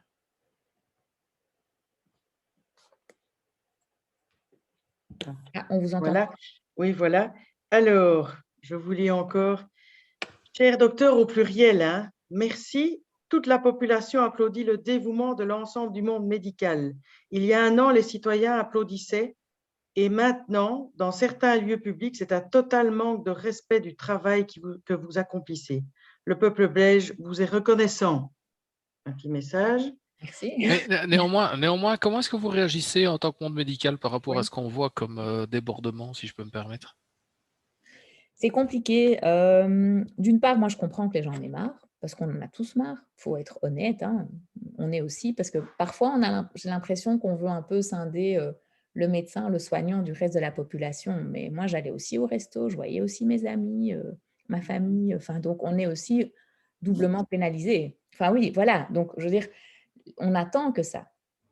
Donc, mais je comprends que la population, les gens de façon générale en aient marre. Maintenant, personnellement, je préfère que les personnes se voient dehors qu'à l'intérieur. Donc, et ce qui est dommage, c'est que justement, peut-être que dans tous ces plans politiques et autres, on n'est peut-être pas favorisé des situations qui soient moins à risque. Donc, c'est un peu le sentiment qu'on prend souvent des décisions dans l'urgence, quand la situation commence à déraper. Le fait qu'il y avait un plan plein air et qu'ils l'ont arrêté, il aurait peut-être fallu plutôt favoriser le plan plein air en l'encadrant éventuellement.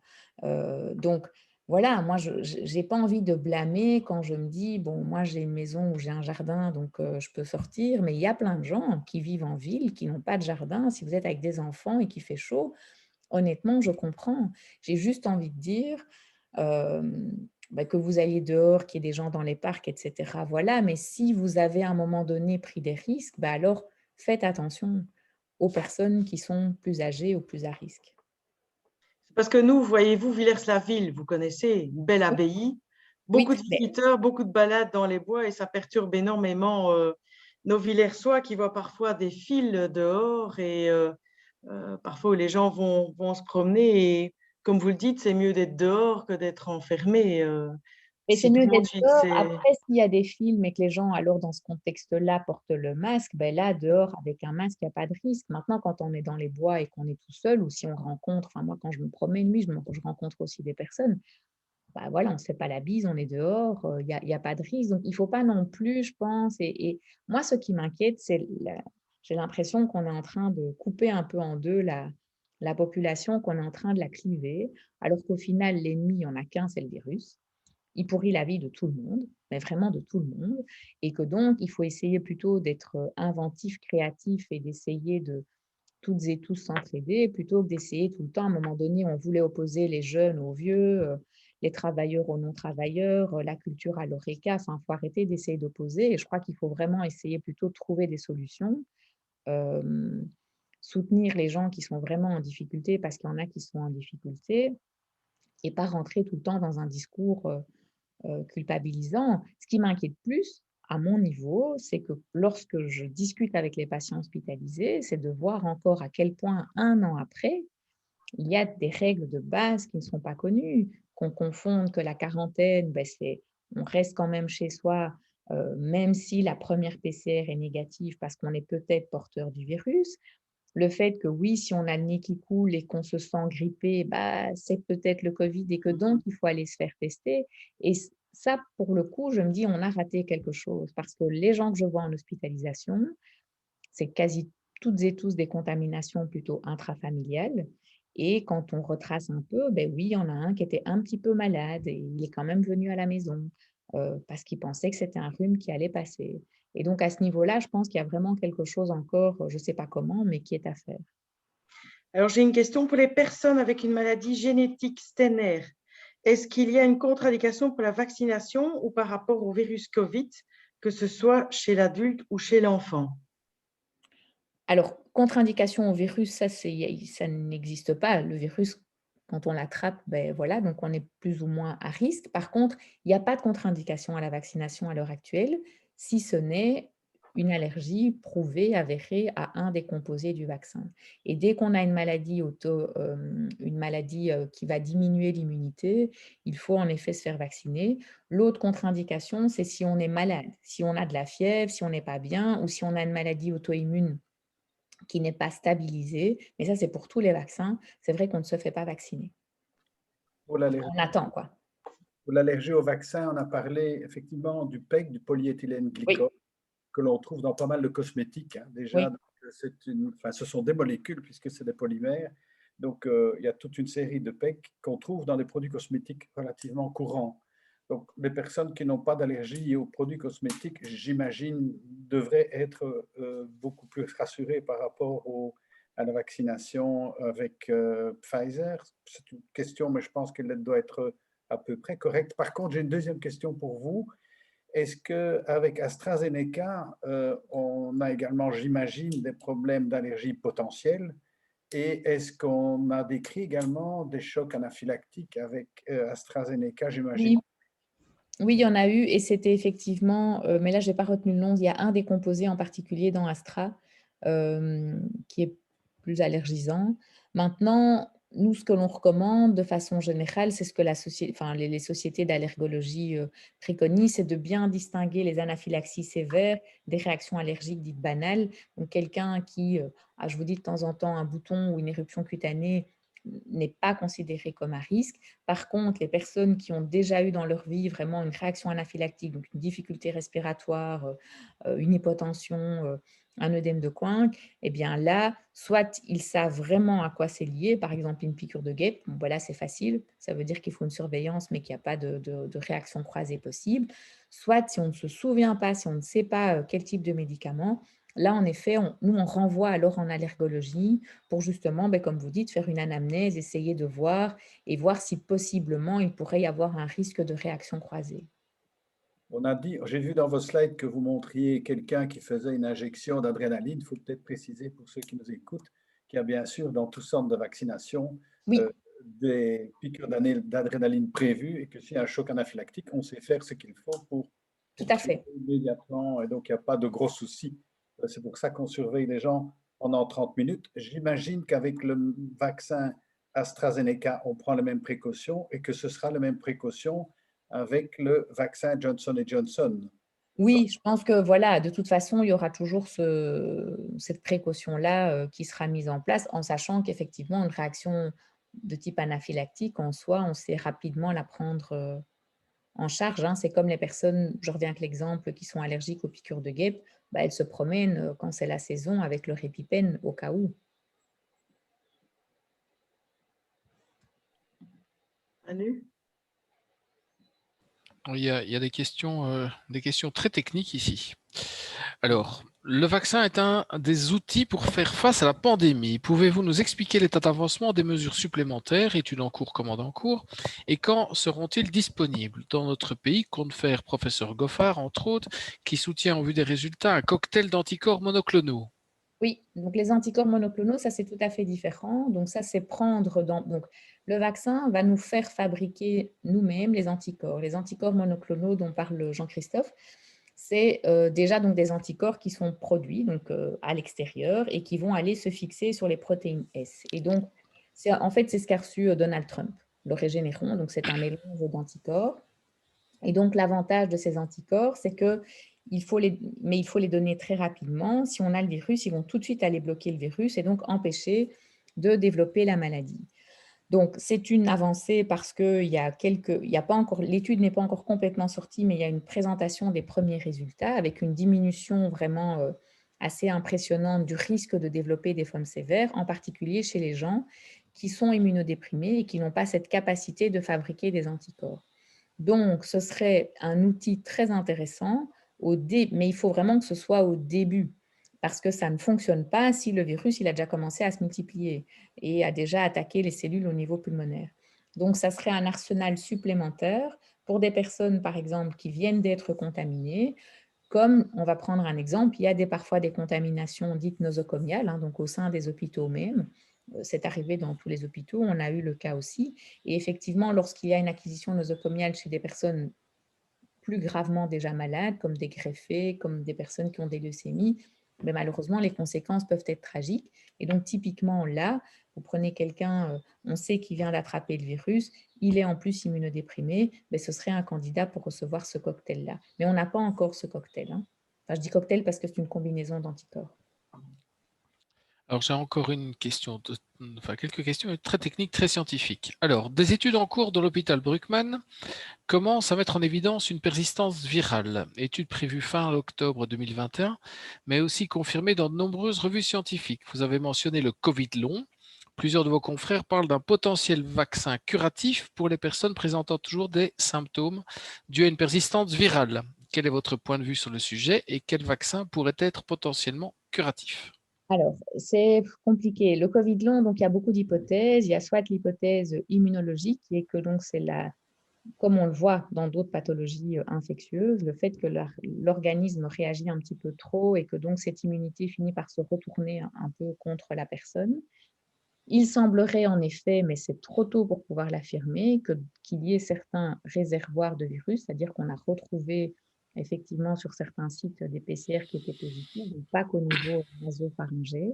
Ça reste encore à démontrer, à prouver sur un échantillon plus important de personnes. Par contre, ce qui a été constaté ici récemment, c'est que parmi les personnes avec un Covid long, celles qui ont été vaccinées, eh bien, apparemment, avaient une amélioration des symptômes. Donc ça, c'est plutôt bien. Maintenant, de là à pouvoir expliquer exactement tout le mécanisme, je pense que c'est beaucoup trop tôt. Mais donc, c'est plutôt lié à la vaccination qui s'est faite à nouveau dans la vie réelle, qui a permis de voir qu'il y avait une amélioration des symptômes chez les personnes avec le Covid long.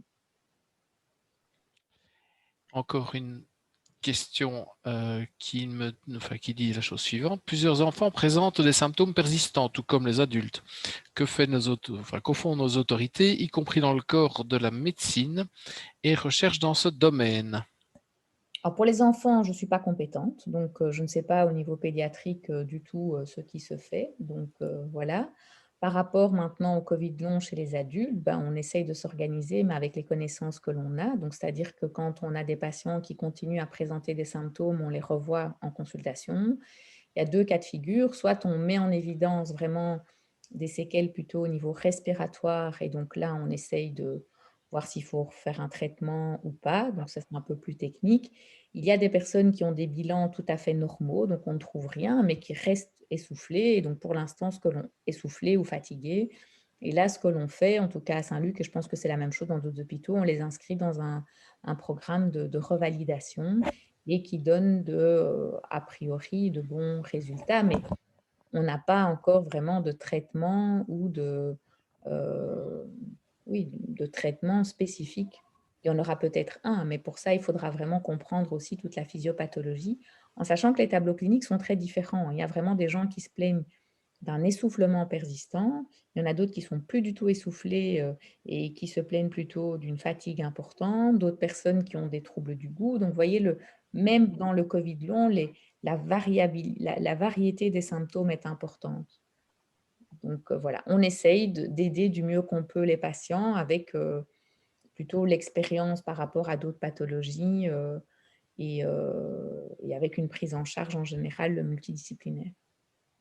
Alors, on a une question aussi, quelqu'un qui a 59 ans et qui se dit quand est-ce que je vais être convoqué pour raison professionnelle, mais je ne vois pas quelle raison professionnelle, je ne sais pas parce que on est tous essentiels. Non, c'est une personne je sais de qui il s'agit, c'est qui doit voyager pour raison professionnelle et pour voilà. accéder à certains pays, il a besoin d'être vacciné, apparemment. Il n'y a pas encore de pays vraiment qui exigent, à part il y a eu quelques accords entre Israël et la Grèce, je pense, mais il n'y a pas encore de pays. Je sais que l'Australie va probablement le faire. Ça, voilà, moi, j'ai absolument pas réponse à tout. Je suis ni dans les autorités, ni dans le planning organisationnel. Donc, voilà. Il y a une question aussi. Donc, si on doit se refaire vacciner, donc un rappel, donc ce sera le même vaccin parce que comme ici, il y a Moderna, il y a Pfizer, il y a Astra. Pour l'instant, on a la première dose du vaccin, on reçoit la deuxième dose qui est le même vaccin. Mais il y a aussi des études en cours et des hypothèses comme quoi peut-être que mélanger les vaccins favoriserait une meilleure réponse immunitaire parce qu'on irait titiller le système immunitaire avec des vaccins différents. C'est au stade hypothétique. Donc, pour l'instant, c'est si on a un vaccin, on a la deuxième dose avec le même vaccin. Alors, j'ai deux questions un peu séparées, mais je vais les poser du premier coup, comme ça sera plus facile.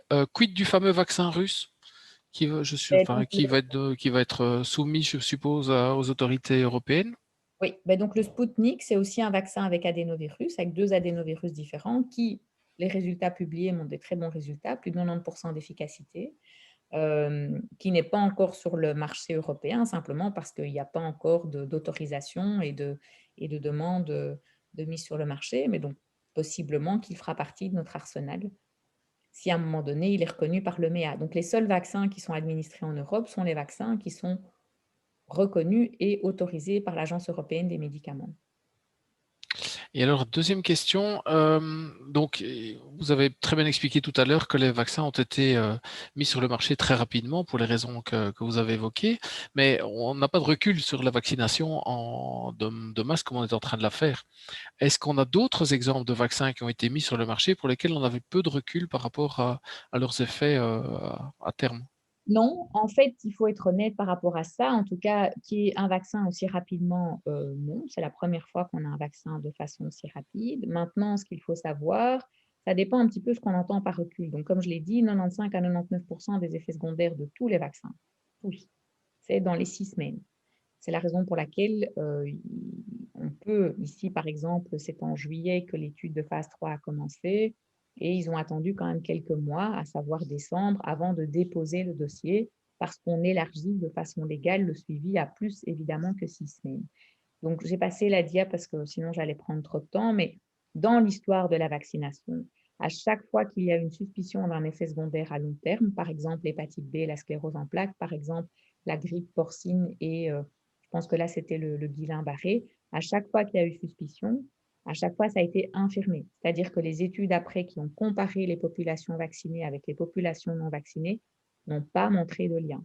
Le seul vaccin pour lequel il y a possiblement un effet, c'est lorsqu'on a donné le Pandemrix, donc pour la pandémie H1N1 en 2009. Là, il y a eu dans les pays nordiques, en tout cas pas dans tous les pays, principalement la Suède et la Finlande, 10 semaines après le vaccin, plusieurs cas de narcolepsie. Et donc cet effet-là n'a pas été constaté, par exemple, aux États-Unis. Ça a été plutôt constaté, je vous disais, en Finlande, en Suède et dans quelques pays européens, mais du Nord. avec la question, est-ce qu'il n'y avait pas un phénomène génétique? Mais donc, les effets à long terme, c'est rarissime. Ici, enfin, rarissime, si pas inexistant. Donc, après, je ne dis jamais, jamais en médecine, il faut toujours être prudent. Maintenant, quand on voit la vaccination a commencé en décembre, il y a déjà, je vous dis, plusieurs centaines de millions de doses qui ont été administrées. Et pour l'instant, le profil de sécurité correspond tout à fait à ce qui a été observé durant les études. Le seul point d'interrogation qui reste, c'est ce que je vous ai dit avec l'AstraZeneca et ces fameux quelques cas de thrombose, non pas d'embolie pulmonaire ou de thrombose veineuse de phlébite au niveau des membres inférieurs, mais de thrombopénie, donc de diminution de plaquettes avec des thromboses cérébrales, chez prioritairement des femmes, peut-être, enfin pas peut-être, mais des femmes, pardon, plus jeunes, où là, il y a un point d'interrogation, effectivement, qui reste et pour lequel il y a un suivi qui est quand même très rigoureux. Et donc, peut-être que les données vont changer à ce niveau-là. Ce qui est étonnant, c'est que ça n'a pas été constaté, par exemple, en Grande-Bretagne. Donc, mais il y a un suivi. Ce qu'il faut bien se dire, c'est que tous les pays, que ce soit les États-Unis ou l'agence ou tous les pays européens, en Belgique, il y a la FMPS aussi qui recense et c'est tout à fait transparent. Vous pouvez aller voir les effets secondaires qui sont déclarés. Et alors, il y avait encore une autre question, parce que j'ai vu à plusieurs reprises aussi qu'on pouvait signaler si on avait eu des effets secondaires. Est-ce qu'il y a une procédure qui existe ou il faut passer par le médecin traitant ou comment ça se passe? C'est sur le site de la FMPS. J'avais une dia, mais je l'ai masqué. Donc, si vous allez sur le site de la FMPS, donc de l'Agence fédérale des médicaments, et que vous mettez Covid, vaccin, vous avez une page qui vous indique... voilà, attendez, si je fais un partage d'écran, je vais vous la montrer. J'ai trop de fenêtres ouvertes. Voilà, donc si vous allez sur AFMPS, effet indésirable, vous avez soit en tant que patient, soit en tant que professionnel de la santé. Et donc, vous pouvez déclarer l'effet secondaire. Et donc, on encourage évidemment aussi tous les médecins, s'il y a des effets secondaires importants, et tout est après, les personnes sont recontactées, c'est tracé. Pas évidemment si vous dites que vous avez eu un peu de fièvre. Hein, là, on le sait, la fièvre, des douleurs, des céphalées, tout ça, ce sont des effets secondaires qui sont attendus. Vous pouvez quand même les déclarer, mais je veux dire qu'il n'y aura pas un suivi particulier par rapport à ça. Je vais, en dehors de la vaccination, parce que c'est vrai qu'on se pose beaucoup de questions là-dessus. Vous voyez dans vos hôpitaux, donc pour l'instant, les hospitalisations, comme vous le disiez tout à l'heure, c'est très peu de personnes âgées maintenant. Donc la vaccination a un effet. Donc maintenant, c'est les 20-65 ans qui sont donc hospitalisés, qui sont en soins intensifs. Alors 20 ans, on n'en a quand même pas beaucoup, heureusement. Heureusement. Ce qu'il y a, c'est qu'avant, la proportion de personnes plus jeunes était noyée aussi dans le nombre de personnes très âgées, donc de plus de 75, 80, 85 ans. Ici, on n'a plus. Moi, je pense que on vient d'ouvrir la 3e unité aujourd'hui. Je crois que j'ai une personne de 93 ans, mais qui venait de chez elle, et une de 85, alors qu'avant, on avait quasi la moitié des patients qui avaient cet âge-là. Donc, on a une proportion de personnes, ben oui, plus jeunes. C'est surtout, moi, je dirais, des 45, 50, 65 ans que l'on voit. Et un peu ce sentiment avec le variant britannique que les patients se dégradent un peu plus vite. Donc, avant, il fallait une semaine, 8 jours avant qu'ils commencent vraiment à se sentir moins bien et arriver aux urgences. Ici, certains patients viennent après 4-5 jours déjà en insuffisance respiratoire. Donc, le tableau est un petit peu en train de changer, ce qui fait qu'on a une proportion de patients en soins intensifs qui est plus importante parce que avant, les personnes de 85-90 ans qui avaient déjà souvent d'autres problèmes de santé n'allaient pas aux soins intensifs parce que là, pour le coup, le risque d'intubation était supérieur aux bénéfices éventuels. Maintenant, quasi toute personne hospitalisée, elle est éligible aux soins intensifs. Donc, si elle se dégrade, elle va aux soins intensifs. Donc, le ratio hospice-soins intensifs a changé également. Donc, c'est quand même pas mal le vaccin, même si c'est sur base volontaire. On voit qu'il y a quand même… Oui, mais ça, c'est évident. Je veux dire, on n'a pas le fait qu'il n'y ait plus du tout de personnes provenant de maisons de repos, en sachant que la couverture vaccinale des maisons de repos a été quand même très, très importante. Ça montre que ça marche. Et on n'a pas il va y en avoir, hein, parce que bon, ce n'est pas 100% non plus d'efficacité, mais pour l'instant, parmi tous les patients que l'on a, on n'en a pas qui ont été complètement vaccinés. Merci, je ne vois plus d'autres questions. Je me retourne vers Non, je Monsieur ne vois le plus rien non bourgmestre. plus. Je ne vois plus rien, je ne vois plus. Ah, ici, oui. Ici, il y a une dernière question. Là, pourquoi continuer à vacciner avec l'AstraZeneca tout en sachant le risque, malgré qu'il soit minime, de thrombose cérébrale? Et donc ça, c'est toute la question de façon générale des médicaments, qui est de quel est le bénéfice par rapport au risque. Donc, on peut, je vais le dire exprès, c'est un exemple qui a été fréquemment donné, mais on sait que les contraceptifs oraux augmentent, clairement, là on le sait, ça augmente le risque de thrombose, pas cérébrale, hein, le risque de thrombose plus classique, donc les phlébites et les embolies pulmonaires. Est-ce pour autant qu'on interdit? Non. Tout médicament, quel qu'il soit, a des effets secondaires et certains sont graves. Moi, j'ai déjà eu un syndrome de Lyell, donc une atteinte très sévère de la peau avec un antibiotique qui était le Bactrim, avec vraiment la peau qui s'enlève, donc personne aux soins intensifs. La justification de l'antibiothérapie, c'était tout à fait justifié. On sait que c'est un effet qui est rare, mais qui peut arriver avec cet antibiotique-là. Est-ce pour autant qu'on l'arrête? Non, parce que le bénéfice de l'antibiotique est largement supérieur. Et donc ici, et je n'ai pas la réponse, pour l'instant, l'Agence européenne des médicaments et les différentes autorités des pays, en comparant le bénéfice du vaccin par rapport à la protection qu'il apporte, en le comparant donc avec ce risque-là, pour l'instant, le bénéfice l'emporte. Il faut quand même rappeler que le Covid, un, ça tue. Deux, si vous attrapez un Covid et qu'il est sévère, vous avez quand même une chance sur 5 quand vous êtes hospitalisé d'avoir une phlébite. D'ailleurs, lors du début de la première vague, beaucoup d'essais étaient liés à des embolies pulmonaires. Donc, c'est un risque aussi. Et donc, c'est tout ça qu'il faut prendre. Le fait d'attraper quand même le virus, le fait d'avoir des complications liées au virus, le fait qu'un vaccin protège, et oui, le risque théorique minime qui existe avec ces thromboses pour lesquelles on n'a pas encore non plus l'explication.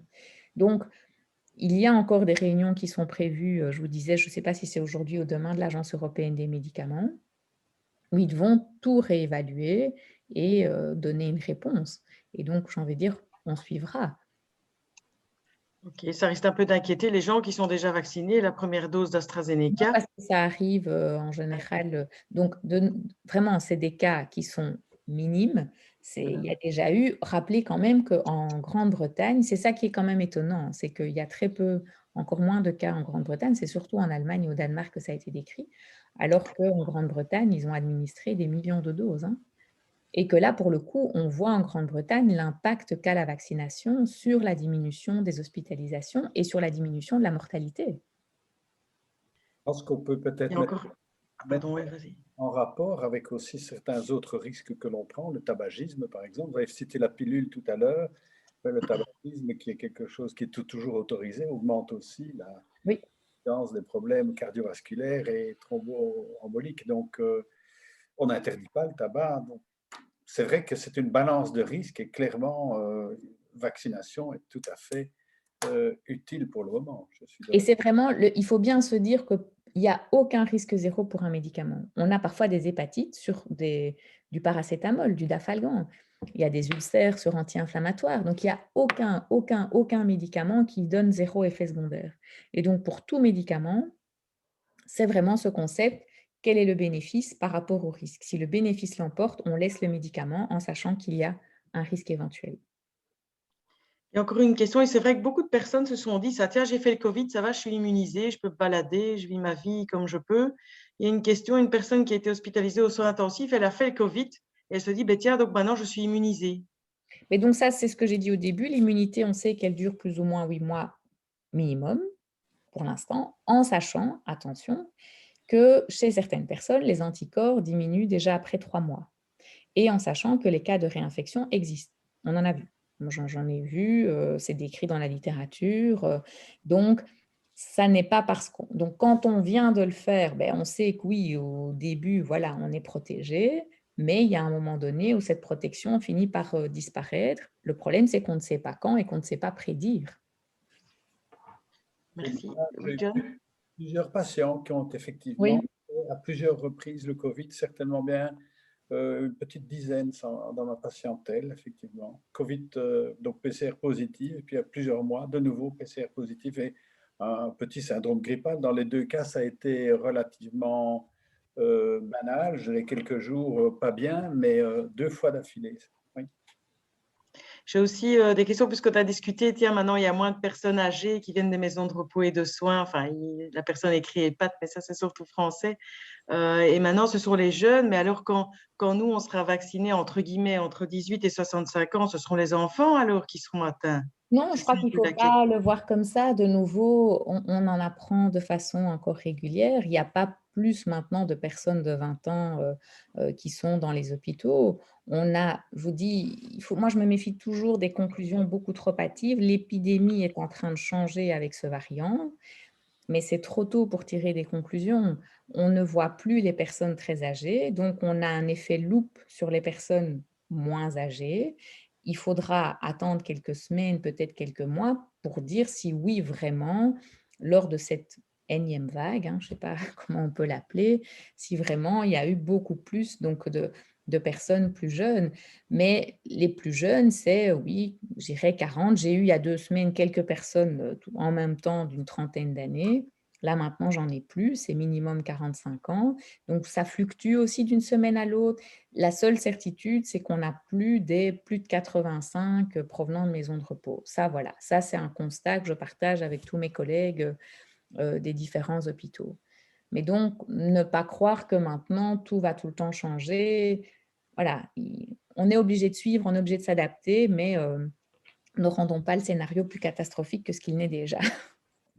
Alors, encore une dernière question. J'ai une question concernant les risques d'effets thromboemboliques avec l'Astra. Est-ce qu'on peut prendre un anticoagulant préventif, une Clexane par exemple, la Non. veille ou le jour même? Non, ce n'est pas recommandé. De un, parce que par rapport, donc les thromboses classiques de type phlébite, embolie pulmonaire, là, il n'y a pas plus de risque. Donc, vous risquez plutôt de faire un effet secondaire avec la Clexane et ce n'est pas indiqué. Et pour les rares, et j'insiste sur rares cas décrits, donc en particulier en Allemagne, au Danemark, de thrombose avec thrombopénie, là, justement, le mécanisme suspecté, c'est un mécanisme de développement d'anticorps qui seraient les mêmes anticorps que l'on développe contre l'héparine. Donc, non. Ce serait beaucoup trop compliqué à expliquer, mais donc voilà, c'est vraiment une entité à part. C'est ce qu'on appelle le HIT. Donc, c'est encore une suspicion, mais donc non, ne pas s'automédiquer dans ce contexte-là. Ok, merci. Je ne vois plus de questions. Je pense que l'heure devient respectable. Voilà, l'heure est là. J'ai juste un dernier message très positif, je trouve, d'un monsieur qui nous dit « Merci pour le temps accordé pour communiquer le maximum d'informations et de l'excellente organisation de cette séance. Il nous souhaite à tous et à toutes une bonne soirée. » Je vois qu'il y a encore des questions. Quand pourrons-nous revivre comme avant? Y a-t-il un intérêt de suivre les sérologies des patients avant ayant fait le Covid? Beaucoup de patients demandent des dosages non, alors ça, pour se rassurer. Alors, ce sera ma dernière réponse, mais donc pour les anticorps, on n'a pas de corrélation entre le taux d'anticorps et le niveau de protection, en sachant qu'en plus d'un laboratoire à l'autre, les dosages sont différents, le référentiel est différent. Donc, la seule information qu'apporte le dosage d'anticorps, c'est de dire si vous en avez ou pas. Mais ça ne vous dit pas combien de temps, ça ne vous dit pas… Et donc, j'ai déjà eu des patients à la consulte qui sont venus avec 6 prises de sang parce qu'ils faisaient tous les mois. OK, mais on ne sait pas comment interpréter ça. On sait juste qu'il y a des anticorps. Donc voilà, et je vois aussi, si on est sous anticoagulant, donc si on est sous Xarelto par exemple, là on est d'office protégé contre toute thrombose. Voilà, qu'on fasse le vaccin ou pas, le but du Xarelto, c'est de ni faire embolie pulmonaire, ni faire de thrombose. La seule chose que l'on conseille, c'est de décaler la prise du Xarelto, de la prendre plutôt 3-4 heures après avoir eu le vaccin et de bien comprimer au moment où on a fait le vaccin. Voilà. Voilà, je voulais vraiment vous remercier. Je vais clôturer là maintenant la soirée parce que vous avez des longues journées, enfin tous et toutes, mais je voulais vraiment vous remercier pour tous les Villersois et Villersoises qui ont eu de la chance d'avoir un représentant du cercle des médecins généralistes et vous, le docteur Belkir. En même temps, je voudrais rappeler, donc, comme on l'a dit, la vaccination, donc, ça a l'air très important de le réaliser, c'est toujours le libre choix, mais ça va nous protéger contre ce virus, mais de garder toujours les gestes barrières, les distances, de ne pas faire la fête à l'intérieur, peut-être plus à l'extérieur dans les bois. Ou se promener dans l'abbaye, puisqu'on est Villersois, on a beaucoup de sentiers aussi dans notre village. Je voudrais rappeler aussi que si vous avez encore des questions par rapport à la vaccination, d'inscription ou de problèmes de transport, on a Cindy Tillemans qui est présente ici, qui est notre coordinatrice de la cohésion sociale, qui répond tous les jours à une cinquantaine de coups de téléphone de nos habitants, puisque nous avons fait un toute boîte aussi pour informer tous les habitants de Villers-Saville. Donc voilà, je voulais juste rappeler que n'hésitez pas à contacter Madame Tillemans pour toute question ou autre par rapport à la vaccination. Je ne sais pas si M. Burton rajouter un petit mot avant la fin. Pour terminer, encore vous remercier pour votre présence. Pour info, on était à chaque fois, enfin, tout le temps, grosso modo, à 150 personnes qui regardaient ou qui participaient via Zoom, donc c'est très bien. Vous remercier pour le temps accordé et en espérant que cette maladie soit d'ici quelques mois totalement derrière nous et qu'on puisse revivre tout à fait normalement. Donc merci à vous deux, chers docteurs. Merci Delphine. Et puis avant de clôturer, je voudrais vraiment souhaiter un bon appétit à la famille Dumont-Chassard qui apparemment a mangé un excellent repas. Et donc voilà. Donc voilà. Eh bien voilà. En tout cas, je vais mettre fin à l'enregistrement maintenant. La vidéo sera remise sur le site internet de la commune. Je vous remercie beaucoup et je vous souhaite une excellente soirée, une bonne nuit. Prenez soin de vous et prenez soin des autres. Bonne soirée. Au revoir.